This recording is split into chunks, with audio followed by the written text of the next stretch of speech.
Shalom. I want to start by giving all glory and praise to the Heavenly Father, the Most High, Yahweh, Bahashem, Yahawashi, the true name of the Heavenly Father. His name is Yahweh, and the Son, his name is Yahawashi, who dwelt equal called Jesus Christ, who is the King of Kings, the Lord of Lords, and to live and save of the elect. The elect being 144,000 who so-called Negroes, Latinos, and Native Americans, which are the chosen people of the Heavenly Father, the Most High, Yahweh, the Hebrew Israelites. I want to give double honors to my apostles and elders of Great Millstone, and also the icon to the truth. So yeah, man. In this topic of this video, I'm going into the true image of what the Bible even calls Jesus Christ, and being in this king's generation, Esau has you people believing that who the world even calls Jesus Christ is a so-called white man, when in actual fact he's not. Because if you read the scriptures properly, you have a spiritual eye. If the Most High is dealing with you, you will know that who the world even calls Jesus Christ, whose name is Yahawashi, he's a so-called black man, according to the scriptures, which I'm going to get into. So, I'm start with Revelation chapter 1, verse 12, and it says, "And I turned to see the voice that spake with him, who spake with me. And being turned, I saw 7 golden candlesticks, and in the midst of the 7 candlesticks, one like unto the Son of Man. And the Son of Man is Yahawashi, clothed with a garment down to the foot, and girt by the paps with a golden girdle. His head and his hairs were white like wool, as white as snow, and his eyes were as a flame of fire. And his feet were like unto fine brass, if they burned in a furnace, and his voice was as the sound of many waters. And he had in his right hand 7 stars, and out of his mouth went a sharp 2-edged sword, and his countenance was the sun shineth in his strength."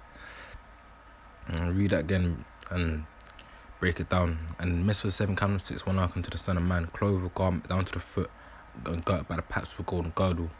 And that verse right there, basically, back in Israel, Asian Israel, the men of Israel, men of war, man. Scripture goes into how the Most High Yahawashi is a man of war, and so is his people, man. And they wore garments, man, and a golden girdle, because they were ready for war, man. It's pretty much straight to the point. Verse 14, "And his head and his hairs are white like wool." And that's this part here is one of the stumbling blocks that these false prophets, or whatever you want to call them, these people who think they know the truth but they don't. This is a stumbling block onto them. His head and his hairs are white like wool. These people think that his head being he was white, and his hair was wool, and this makes no sense, man. There's no person on this earth that I've seen who's white and has woolly hair. The only nation of people who have woolly hair is so-called black people, and his head were white like wool, and it's as white as snow, and his eyes was a flame of fire. And that goes back into Genesis, the 25th chapter. Genesis, because Yahawashi drunk a lot of wine, and that's where he got the bloodshot eyes from, man. It's not the 25th chapter. It's someone in the book of Genesis. Revelation chapter 1 verse 15, "And his feet were like unto fine brass, and brass is brown." If I carry on reading, "And if they burned in a furnace," so if you burn brass in a furnace, it's obviously going to turn black. If you burn anything in a furnace, it's going to turn black. So that right there just shows you that who the world calls Jesus Christ is a so-called black man, a dark-skinned man. And that's one of the things that these people who are of this world, scoffers, these scorners, like to gainsay or like to come against, because they've been taught that who the world even calls Jesus Christ is a white man, and they would refuse to believe that who they quote unquote praise or give reverence to is a so-called black man. Because being in this kingdom, we are oppressed, man. Because Yahawashi put us under the curses pertaining to Deuteronomy, the 28th chapter. And yeah, man, what called Bibles and Proverbs, and for these heathens, these people to think that we are the chosen people, that the Messiah is a so-called black man, they can't comprehend that, man. But these people are gonna know in that day, man. because Yahawashi is going to return. As pertains to Isaiah 63 verse 4, when he returns, he's come to make vengeance, man. And he's not going to meet you people like a man. And that's also written in the Revelations, man. He's going to come in that spiritual power, man. And he's going to, in his righteousness, he does judge and make war.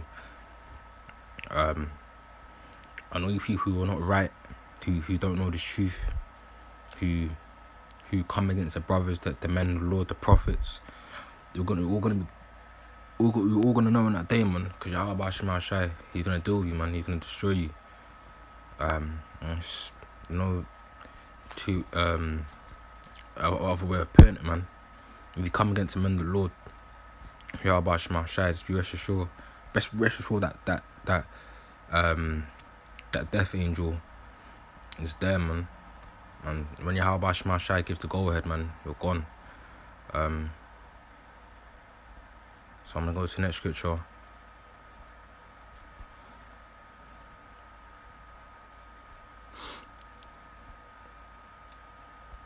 This is Daniel chapter 7 verse 9. It says, I beheld till the thrones were cast down, and the agents of days did sit, and the agent of days is the Most High Yahweh, whose garment was as white as snow, and the hair of his head like the pure wool. His throne was like the fiery flame, and his eyes was burning fire.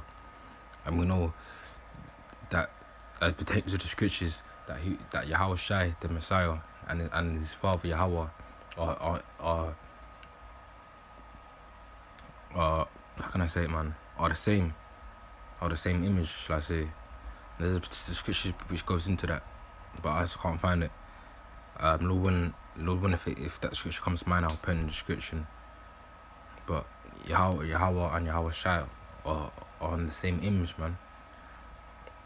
It says verse 10, a fiery stream issued and came forth from before him. 1,000 ministered unto him, and 1,000 times 10,000 stood before him. The judgment was set, and the books were open.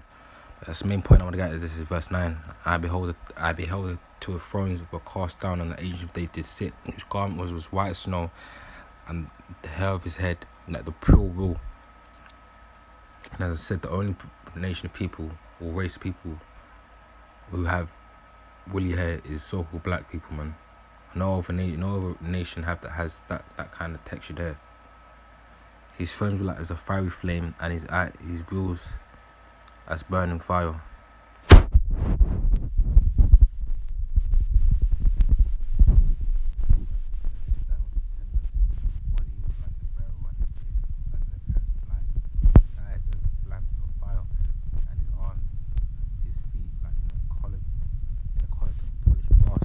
And the voice of his words were like the voice of a multitude. This is an obstruction basically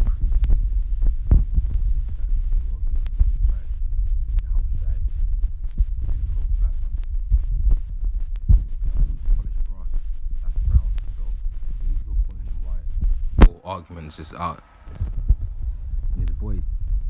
And pertaining to what I was reading in Revelation, polished brass put in a furnace. It's dark.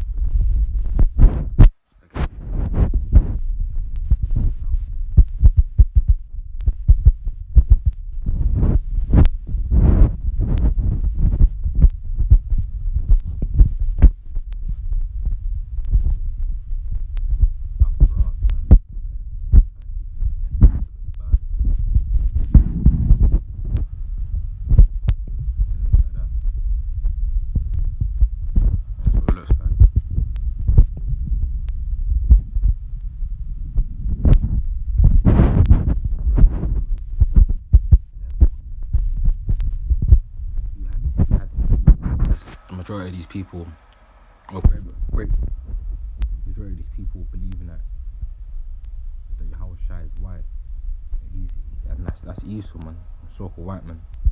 The devil that the Bible speaks of. This is Job chapter 9 verse 24. The earth is given to the hands of the wicked. He covereth the face of the judge thereof. If and where who is he? Yeah, the earth is given to the hands of the wicked. Who's the wicked? It's Esau, the devil that the Bible speaks of, the so-called white man. Yahawashi has given the rulership to Esau.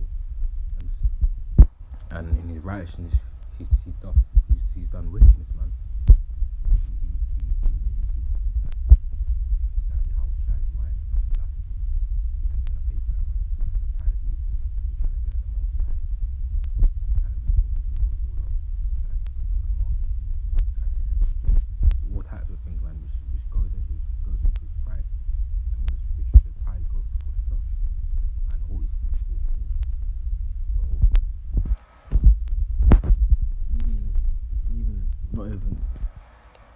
not even just the image of Yahawashi. Regardless, man, Esau, he's gonna be destroyed, man. Because Yahawashi has a chosen people, and that's the Israelites, man. He's still from Negroes, Latinos, the Americans. And that goes back from the beginning, man. He goes back even from when Esau saw his birthright to Jacob, man. Most High already had a chosen people, and that was Jake's, man, Israelites. And that's pretty much it. It's going into the true image of who the Messiah, who the world even calls Jesus Christ, whose name is Yahweh, Yahawashi, and the Father, the Most High, the Ancient of Days, Allah Shadja, his name is Yahweh. So yeah, man, that's pretty much it. All glory and praise be to the Heavenly Father and Most High. Yahawashi, Shalom.